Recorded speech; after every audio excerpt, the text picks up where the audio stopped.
जमलेल्या माझ्या तमाम देशभक्त बांधवांनो, भगिनी आणि मातांनो,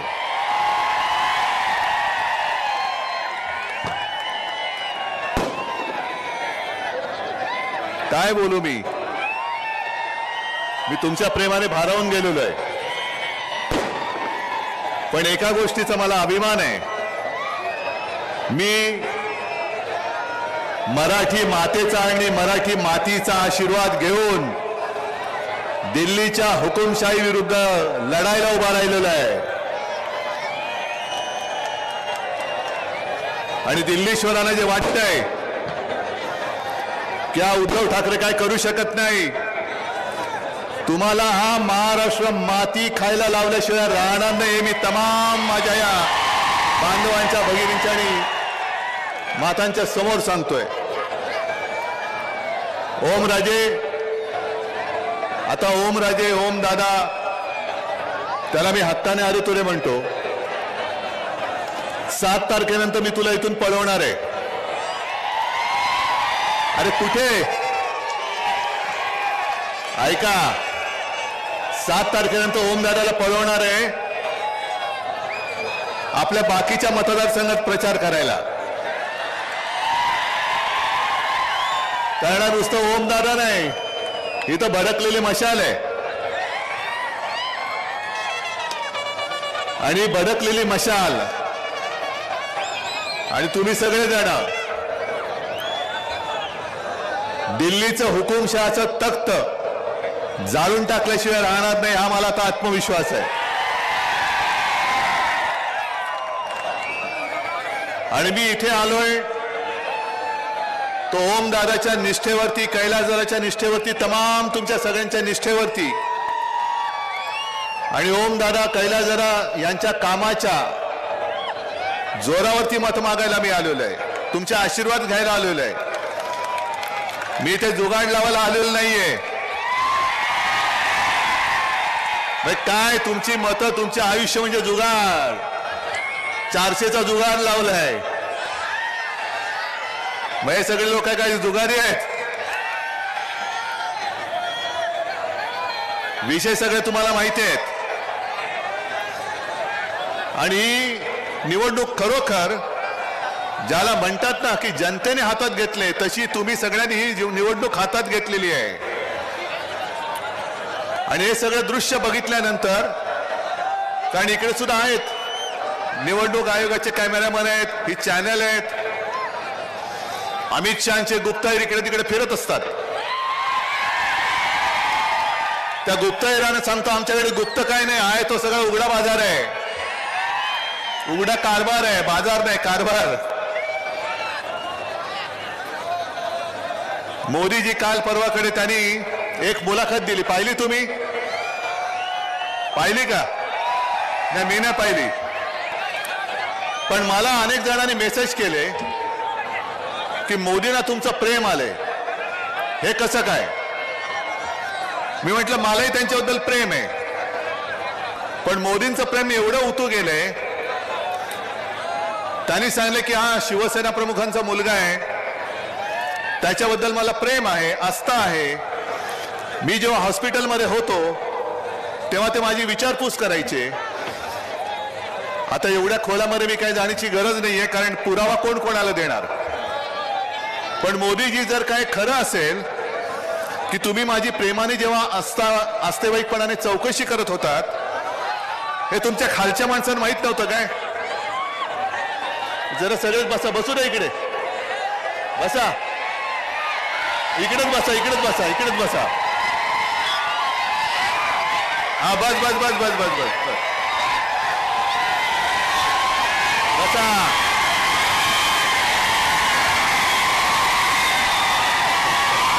अरे बसा ना आता. अरे बस बस बस. अरे बसा आता.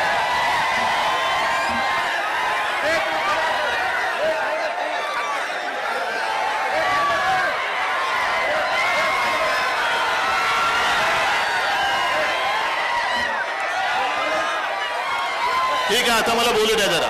चला कैलास जरा पाठी. आता बस, आता शांत. हे बघा सगळ्यांनी शांत बसा, थोडंसं खाली बसा, खाली बोला, खाली बसा. बोला छत्रपती शिवाजी महाराज की, छत्रपती शिवाजी महाराज की. धन्यवाद. सगळ्यांना विनंती आहे थोडं शांत बसा आणि साहेबांना आता बसून घ्या.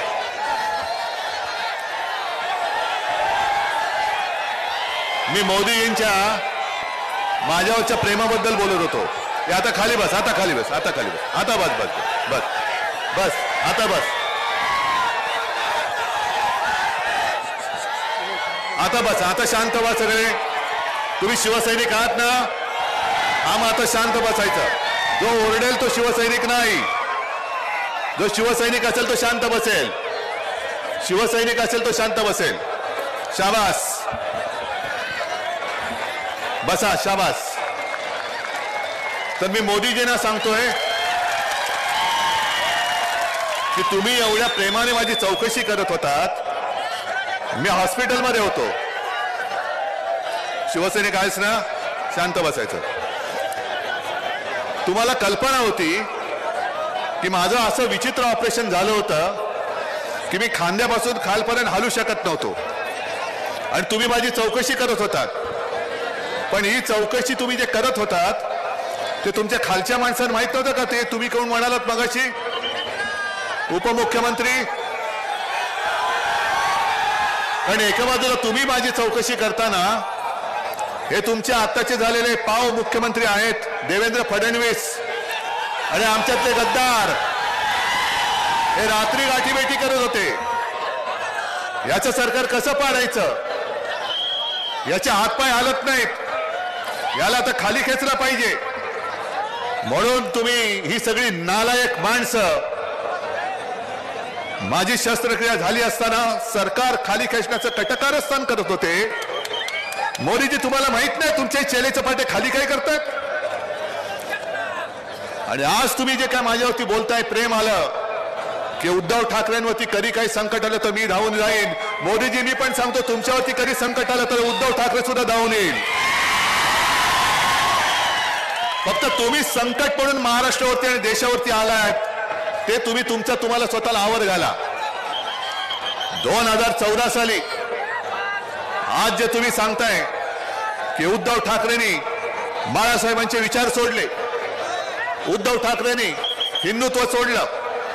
मग 2014 साली मी इथेच तुळजाभवानीच्या दर्शनाला, तुळजाभवानीचा आशीर्वाद घ्यायला आलो होतो आणि घरी गेल्यानंतर संध्याकाळी एकनाथ खडसेंचा फोन आला की उद्धवजी, आम्ही आता ठरवलं, आम्हाला वरनं आदेश आलाय की आपली युती आता यापुढे ठेवायची नाही, शिवसेनेबरोबरची युती तोडायची. मोदीजी, तुम्हाला तेव्हा माहित नव्हतं की शिवसेना आणि भारतीय जनता पक्षाची युती तोडली जाते? तुम्हाला माहित नव्हतं? मग तुम्ही जे आज काय बोलता आहात ठिकठिकाणी जात आहे. व्यासपीठावर कोणी असला, अरे मी अभिमानाने सांगतो की ओम राजेला मत म्हणजे मला मत, अभिमानाने सांगतो. पण मोदी ज्यांचं सांगतायत तो पलीकडचा प्रज्वल रेवण्णा नाव ऐकलं? त्याचे अनेक व्हिडिओ असे बाहेर आलेले आहेत आणि मोदी सांगतात याला मत म्हणजे मोदींना मत. मग 14 साली तुम्ही युती तोडलीत, तुम्हाला माहिती नव्हतं उद्धव ठाकरे कोण आहे? 19 साली तुम्ही युती तोडलीत, युती नाही तोडलीत. ज्या बाळासाहेबांचं कर्ज तुम्ही मानता आहात की बाळासाहेबांचं माझ्यावरती म्हणजे त्यांच्यावरती मोठं कर्ज आहे.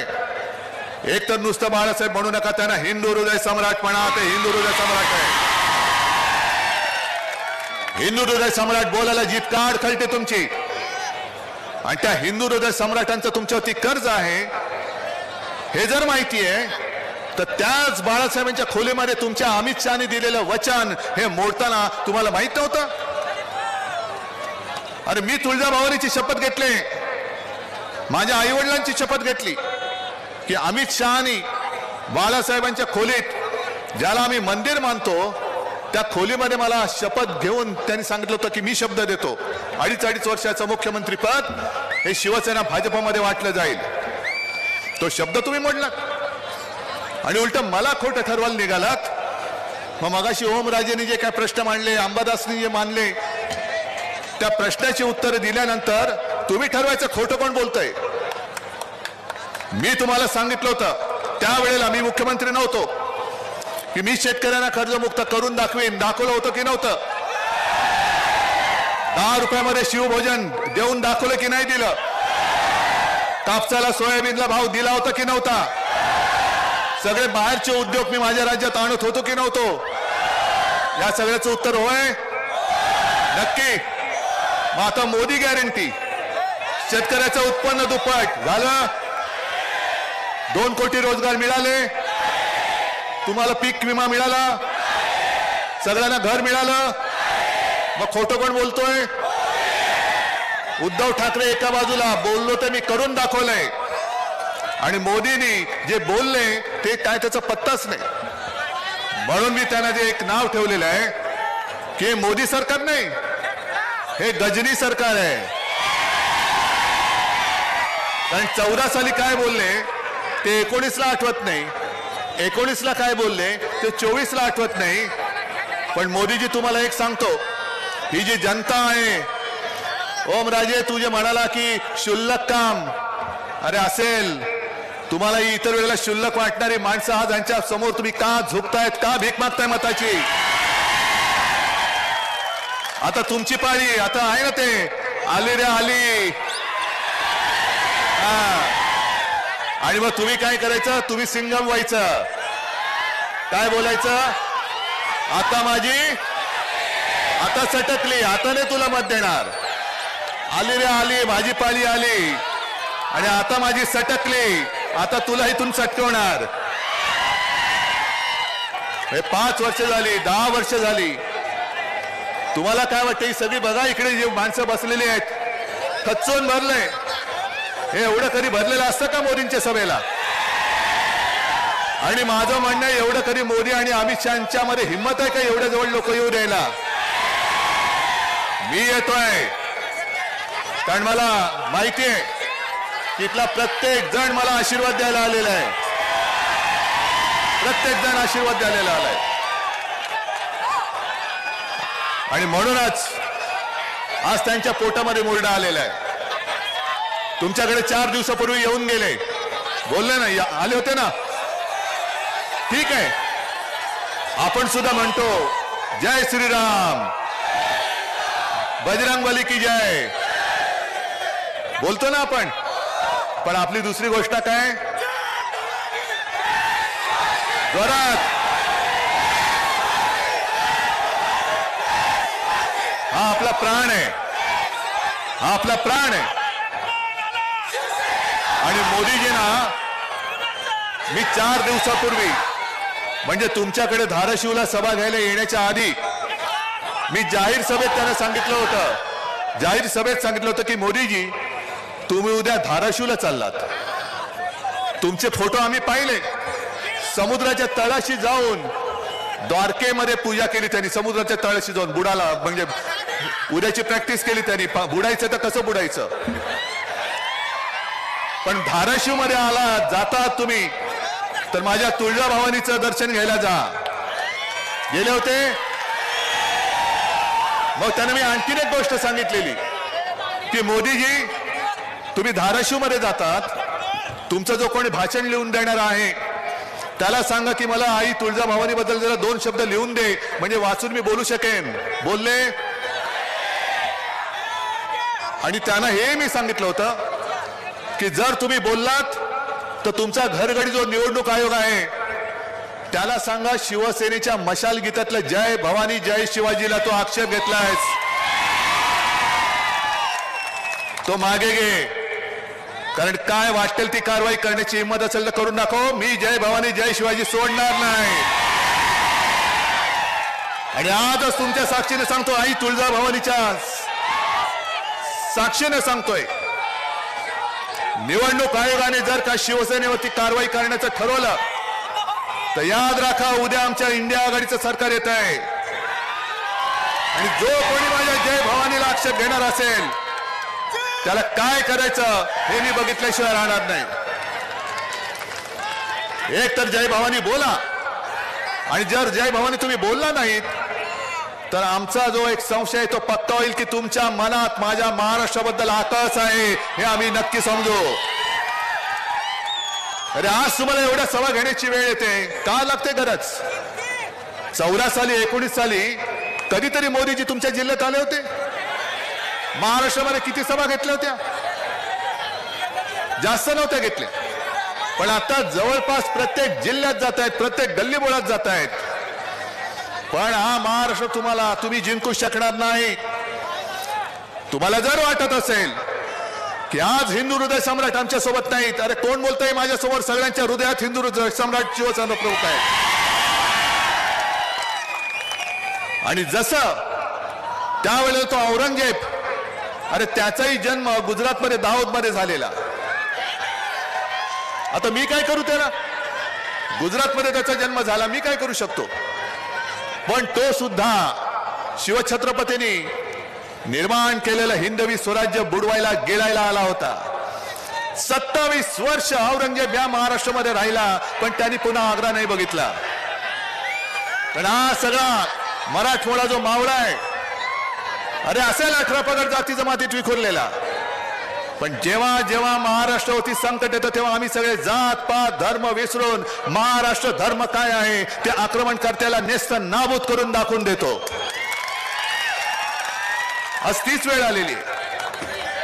आज मी तुमच्यासमोर भाषणाला येण्याच्या आधी तुम्ही सगळ्यांनी पाहिलं असाल, मला संविधान भेट म्हणून दिली, संविधान भेट दिली. हे संविधान ज्याच्यावरती आपला देश चालतो. मोदीजींना 400 पार कशाला करायचे? कशाला? संविधान बदलायला. का बदलायचंय? कारण महाराष्ट्राबद्दलचा आकस एका सामान्य कुटुंबात, दलित कुटुंबात जन्मलेल्या महामानवाने, शिवसैनिकांना थांबा, साध्या एका दलित कुटुंबात जन्मलेल्या महामानव डॉक्टर बाबासाहेब आंबेडकरांनी लिहिलेलं संविधान हे यांना पटत नाहीये, पचत नाहीये. हे यांचं बुरसटलेलं गोमूत्रधारी हिंदुत्व, ज्या गोमूत्रधारी हिंदुत्वाने माणसाला माणूस म्हणून जगायला ते देत नव्हते, आणि त्या वाईट रूढी परंपरा विरुद्ध जसे डॉक्टर बाबासाहेब आंबेडकर महामानव लढले, तसेच माझे आजोबा प्रबोधनकार ठाकरे सुद्धा लढले होते. आम्ही हिंदू आहोत, पण तुमच्यासारखे बुरसटलेले नाहीत. आमचं हिंदुत्व हे देवळात घंटा बडवणारं नाही, तर आमचं हिंदुत्व जो देशद्रोही आहे त्याला बडवणारं आमचं हिंदुत्व आहे. आणि ही जी पोटदुखी आहे की एका सर्वसामान्य दलित कुटुंबात जन्मलेल्या डॉक्टर बाबासाहेब आंबेडकर यांनी मोठ्या बुद्धिमत्तेने ही घटना आपल्याला दिली, ती घटना आम्ही कशी पाळणार? आम्ही उच्च आहोत. अरे तुम्ही घटनेला हात लावण्याचा प्रयत्न करून बघा. ज्या दिवशी ही घटना बदलण्याचा प्रयत्न करतील त्या दिवशी अख्खा देश पेटून उठल्याशिवाय राहणार नाही. तुम्हाला काय वाटतं? ही देश म्हणजे देशातली माणसं ही काय गुरंढोरं आहेत? वाटेल तसं त्यांना हाकायचं, वाटेल ते त्यांना सांगायचं. अरे तुम्ही एकदा दोनदा संपूर्ण देशाला मूर्ख बनवू शकला असाल, सर्वांना तुम्ही एकदा मूर्ख बनवू शकाल. काही जणांना तुम्ही सदैव मूर्ख बनवाल, जे तुमचे अंधभक्त आहेत त्यांना तुम्ही सर्वदा मूर्ख बनवाल. पण तुम्ही या सगळ्यांना सर्व काळ मूर्ख बनवू शकणार नाही. आता जनता ही जागी झालेली आहे, जनता जागी झालेली आहे, जनता पेटून उठलेली आहे. प्रत्येक वेळेला काही झालं, निवडणूक जवळ आल्यानंतर हिंदू मुस्लिम करायचं, हिंदू मुस्लिम दंगे लावायचे. काय करताय? जरा थांबा. प्रत्येक वेळेला दंगे करायचे. आणि आता त्याने नवीन काढले, म्हणजे मी बातम्या वाचत असतो, बातम्या बघत असतो, इंडिया आघाडी जिंकली तर म्हणजे पाकिस्तानला आनंद होईल. का पाकिस्तानला आनंद होईल? अरे आमच्यापैकी कोणीतरी न बोलवता नवाज शरीफचा केक खाऊन आलो होतं तुमच्यासारखा? आमच्यापैकी कोणीतरी तिथल्या त्या जिनाच्या कबरीवरती डोकं टेकून आलं होतं? नाही. पण आपल्यामध्ये मारामाऱ्या लावायच्या. अरे इकडे सुद्धा मुस्लिम समाज मोठ्या प्रमाणावरती आमच्या सोबत आलेला आहे. आणि जे मुस्लिम बांधव माझ्या समोर येऊन मला बोलतात की उद्धवजी आता तुम्हीच आमची शेवटची आशा आहात. मी त्यांना विचारतो की अरे तुम्ही, मी तर हिंदुत्ववादी आहे, त्याला आपका हिंदुत्व आम्ही मंजूर आहे. कारण मी जे तुम्हाला मागे सांगून गेलो होतो की आपलं हिंदुत्व हे घरातली चूल पेटवणार आहे आणि भाजपचं हिंदुत्व हे घर पेटवणार हिंदुत्व आहे. आम्हाला घर पेटून आमच्या पोळ्या भाजायच्या नाहीत. मोदीजी तुम्ही जर का मतं मागणार असाल तर काँग्रेसने 70 वर्षात काय केलं बघितलं म्हणून तुम्हाला निवडून दिलं होतं. विशेष म्हणजे दोन्ही वेळेला शिवसेना तुमच्या सोबत होती. 70 वर्षात काँग्रेसने काही केलं नव्हतं म्हणून लोकांनी तुम्हाला निवडून दिलं होतं. आता लोक म्हणतात काँग्रेस बरी काहीतरी केलं होतं आणि जे केलं होतं ते तुम्ही विकून टाकलं.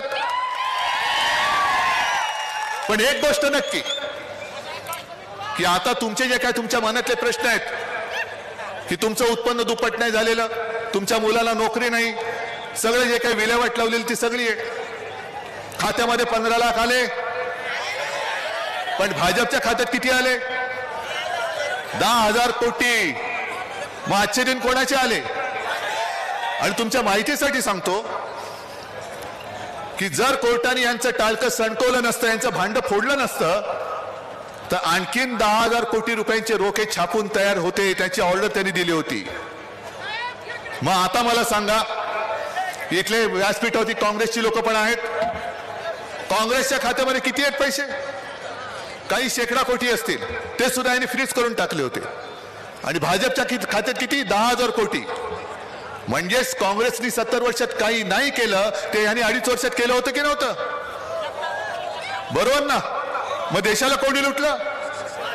भाजप. आणि आता तुम्ही जे बोललात ना, मी काल काय झालं, मी सिंधुदुर्गात गेलो होतो. सिंधुदुर्गामध्ये सुद्धा एक तर पंचायत अशी झालेली आहे की मोदीजी जे बोलले की हे काँग्रेसवाले, इंडिया आघाडीवाले तुमची सगळ्यांची संपत्ती ही लुटतील आणि ज्याला मुलं जास्त आहेत त्याला ते देतील. काय भाषा? म्हटलं हो मोदीजी, तुम्हाला राजकारणात पोर होत नाही त्याला आम्ही काय करू? आमचा दोष आहे?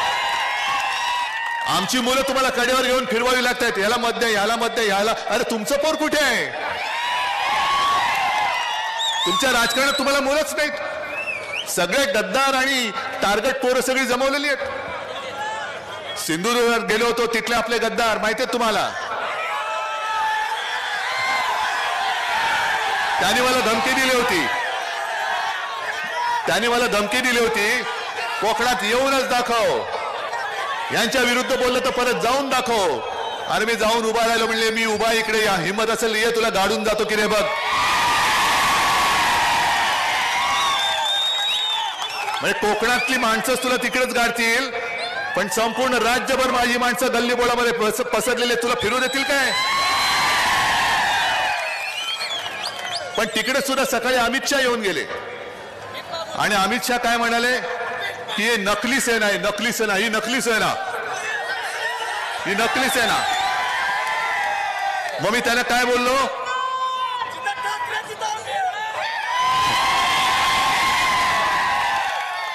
मी काल जे बोललो ते पुन्हा सांगतो कारण काल ऐकलं नसेल, त्यांचे गुप्तहेर आले नसतील तर आज परत बोलतो, जे माझ्या या शिवसेनेला नकली म्हणतात ते बेअक्ली आहेत, बेअक्ली आहेत. अरे तुम्ही सगळी भेकड माणसं, ही अशी तुमच्याकडे संपत्ती आहे? हे आहेत माझे निवडणूक रोखे, हे माझं वैभव आहे, ही माझी संपत्ती आहे. आणि आपल्याला सरकार का आणायचंय की आपण नुसतं रडगाणं नाही घ्यायचं. कांदा निर्यात बंदी कधी उठणार, कधी उठणार? अरे पहिले सरकार उठाव, पहिलं ते केंद्र सरकार उठवा, कांद्याची निर्यात बंदी आम्ही उठून देतो तुम्हाला. कांदा निर्यात बंदी कधी उठणार? शेतकऱ्याला हमी भाव कधी मिळणार? जीएसटीचा छळ कधी थांबणार? शेतकऱ्याच्या बी बियाण्यावरती जीएसटी आहे, खतावरती जीएसटी आहे, वीज पंपावरती जीएसटी आहे, शेतकऱ्याचं जे शेततळ आहे त्याच्यावरती जे प्लास्टिक लागतं त्याच्यावरती जीएसटी आहे. नुसतं रडायचं? मी तुम्हाला वचन देतोय, इंडिया आघाडीचं सरकार आल्यानंतर शेतकऱ्याला जे शेतीसाठी आवश्यक अवजारं आणि बी बियाणं कीटकनाशके असतील आहेत त्याच्यावरचा जीएसटी मी पूर्ण माफ करून तुम्हाला देईन. आणि इकडे छोटे मोठे व्यापारी सुद्धा आहेत गुजराती असतील, त्यांना किती छळ होतोय जीएसटीचा. एक जर का कधी हप्ता त्यांचा भरायचा चुकला, एक हप्ता भरायचा चुकला की लगेच धाड पडते आणि तुरुंगात टाकलं जातो. मी त्या छोट्या मोठ्या व्यापाऱ्यांना सुद्धा सांगतोय की आम्ही त्या जीएसटीच्या कर प्रणालीमध्ये बदल करू आणि तुमच्यावरती जो कर दहशतवाद चालू आहे तो सुद्धा आम्ही नष्ट करून टाकू. आणि सगळ्यात महत्वाचं म्हणजे नुसतं आपण जे बोलतोय, महाराष्ट्रातले उद्योग यांनी गुजरातला नेले, बल्क ड्रग पार्क गुजरातला नेला, मेडिकल डिव्हाइस पार्क जो संभाजीनगरमध्ये होणार होता गुजरातला नेला, मुंबईचा हिरे बाजार गुजरातला नेला, मुंबईत होणारं आर्थिक केंद्र गुजरातला नेलं. हे त्यांनी आजपर्यंत जे महाराष्ट्राला लुटलंय. म्हणून मी जे मागे काल आणि रोज बोलतोय, अरे आमच्या शिवछत्रपतींनी सुरत लुटली होती आणि सुरतेचे हे दोन व्यापारी शिवछत्रपतींचा महाराष्ट्र लुटतायत. मी मुख्यमंत्री होतो तेव्हा यांची हिंमत नव्हती महाराष्ट्र लुटायची. आणि पुन्हा सरकार आल्यानंतर महाराष्ट्राची लूट तर मी थांबवेनच, पण महाराष्ट्राचं लुटलेलं वैभव मी पुन्हा नव्याने तुम्हाला उभं करून देईन. नुसतं मुंबईमध्येच नव्हे तर माझ्या धाराशिवमध्ये, माझ्या प्रत्येक जिल्ह्यामध्ये मी माझ्या इथल्या तरुणींना जिल्ह्यातल्या जिल्ह्यात रोजगार उपलब्ध करून देण्यासाठी मी प्रयत्न करणार आहे. आता ओमराजे तुम्ही जी काय कामं धडाधड सांगितली, मेडिकल कॉलेज असेल, अरे ती तर जसं मोदी म्हणतात की हे तो ट्रेलर आहे, मग 2.5 वर्षात आम्ही केलं ते काय होतं? मग 5 वर्ष माझं सरकार राहिलं असतं तर काय झालं असतं महाराष्ट्राचं? भलं झालं असतं ना. आणि मोदी जे म्हणतात ट्रेलर आहेत ते 10 वर्षापूर्वी गॅसची किंमत काय होती, पेट्रोलची काय होती, डिझेलची काय होती, तुम्हाला मिळणारा भाव काय होता, कमी काय झाले, जास्त काय झाले ते बघा. आणि हा ट्रेलर असेल तर पुढचा पिक्चर बघायचा तुम्हाला. 10 वर्षात जेवढ्या शेतकऱ्यांनी आत्महत्या केल्या, हा जर का ट्रेलर असेल तर पुढच्या 5 वर्षात आणखीन होणाऱ्या आत्महत्या तुम्हाला बघायच्यात.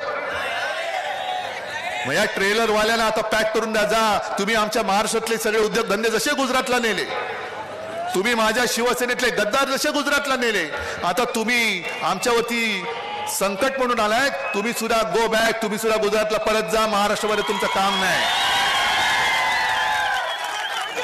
हा महाराष्ट्र हा स्वाभिमानी आहे. हे महाराष्ट्राची अस्मिता संपवायला निघालेत, महाराष्ट्राचा अभिमान चिरडायला निघालेत. म्हणून मराठी माणसाच्या आणि महाराष्ट्राच्या हितासाठी लढणाऱ्या शिवसेनेचा ते घात करू पाहत आहे. मंजूर आहे तुम्हाला? तुम्हाला काय वाटतं, तुम्ही धनुष्यबाण चोरलात म्हणजे माझी शिवसेना संपवलीत? अरे एक बाण तुम्ही चोरला, चोराच्या हातामध्ये धनुष्यबाण दिलात.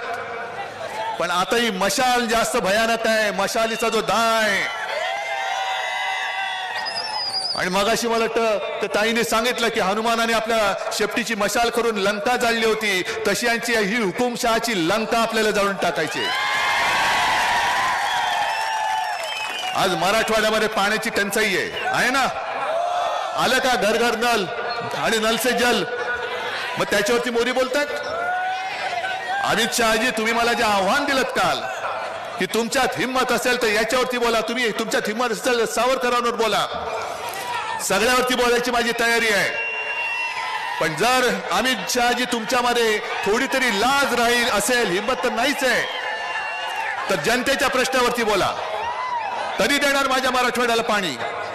10 वर्षामध्ये केंद्राने काय दिलं मराठवाड्याला त्याच्यावरती चर्चा करा. मोदीजी तुम्ही 10 वर्षापूर्वी चाय पे चर्चा केली होती ना, आता 10 वर्षात केलेल्या कामावरती चर्चा करा. आणि जो जिंकेल मी निवडणुकीतनं बिनशर्त माघारी घेईन आणि घरी जाऊन बसेन. जनतेने ठरवायचं की कोण खरं आणि कोण खोटा आहे. तरी माझी तयारी आहे. माझी 2.5 वर्षातली कामं मी तुमच्या समोर ठेवतो आणि मोदीजी 10 वर्षातली तुमची कामं तुम्ही माझ्या महाराष्ट्रासमोर ठेवा, होऊन जाऊ दे. ईडी, इन्कम टॅक्स, सीबीआय त्यांचे घरगडीचे आहेत, पण काळजी करू नका, 4 जून नंतर ते सगळे घरगडी आपल्याकडे येणार आहेत.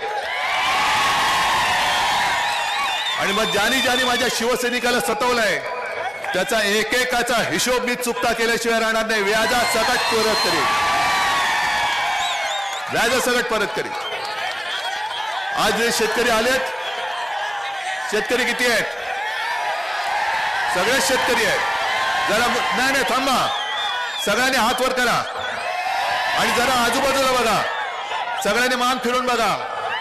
तुम्ही एकटे असताना दोन हात तुमच्या सोबत आहेत, पण एवढे एकत्र आल्यानंतर किती हात झालेत बघा. अरे एवढे हात हे सरकार उलटून टाकू शकत नाही.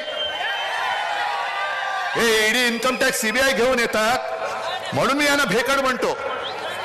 अरे आम्ही तर मी माझ्या लोकांसोबत तुमच्या समोर येतो आणि माझं आज सुद्धा आव्हान आहे की तुम्ही माझ्या शिवसेनेला ज्या पद्धतीने फोडण्याचा प्रयत्न केलात, माझं धनुष्यबाण चोरलात, तो लवाद तुमचा घरगडी दुसरा, नोकर तो निवडणूक आयोग तुमचा पहिला घरगडी. मग ही सगळी यंत्रणा वापरून तुम्ही दरोडे घालतात. जर तुमच्यामध्ये परत एकदा सांगतो लाज लज्जा शरम असेल तर मी या जनतेत येऊन उभा राहतो आणि लवादाला म्हणा तू येऊन उभा राहा आणि मग लोकांना सांग शिवसेना फोडायची. मग बघूया लोक कोणाचं कानपट फोडतायत. पण तुम्ही उघड सगळी जी जुलुमशाही चालवलेली, हुकुमशाही चालवलेली आहे, जे नड्डा बोलले होते त्यांचे अध्यक्ष की या देशामध्ये फक्त एकच पक्ष राहील म्हणजे तो भाजपा, हे स्वतः नड्डा बोललेत. तुम्ही प्रयत्न करून बघा, तुमचा भाजपा आम्ही आता औषधाला सुद्धा शिल्लक ठेवणार नाही. हा जोश जल्लोष, हा बोलकाय, हे मगाशी तुम्ही इकडे दाखवता ईव्हीएमचं, हे सगळ्यांना कळले का नीट? उमेदवार सांगण्याची गरज आहे, निशाणी सांगण्याची गरज आहे, पण ही निशाणी घरोघरी पोचले.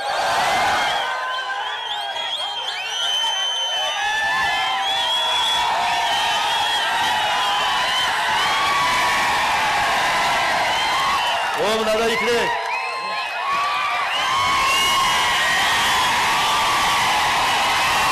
माझं ऐका ऐका,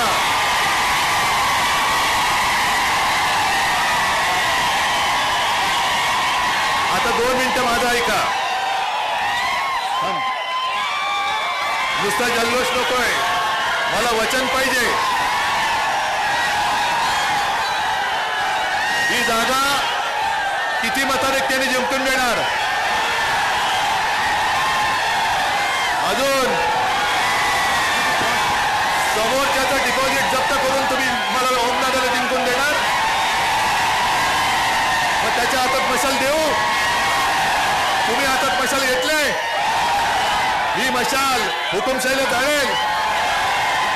मग एकदा जोरात नारा द्या, जय भवानी, जय भवानी.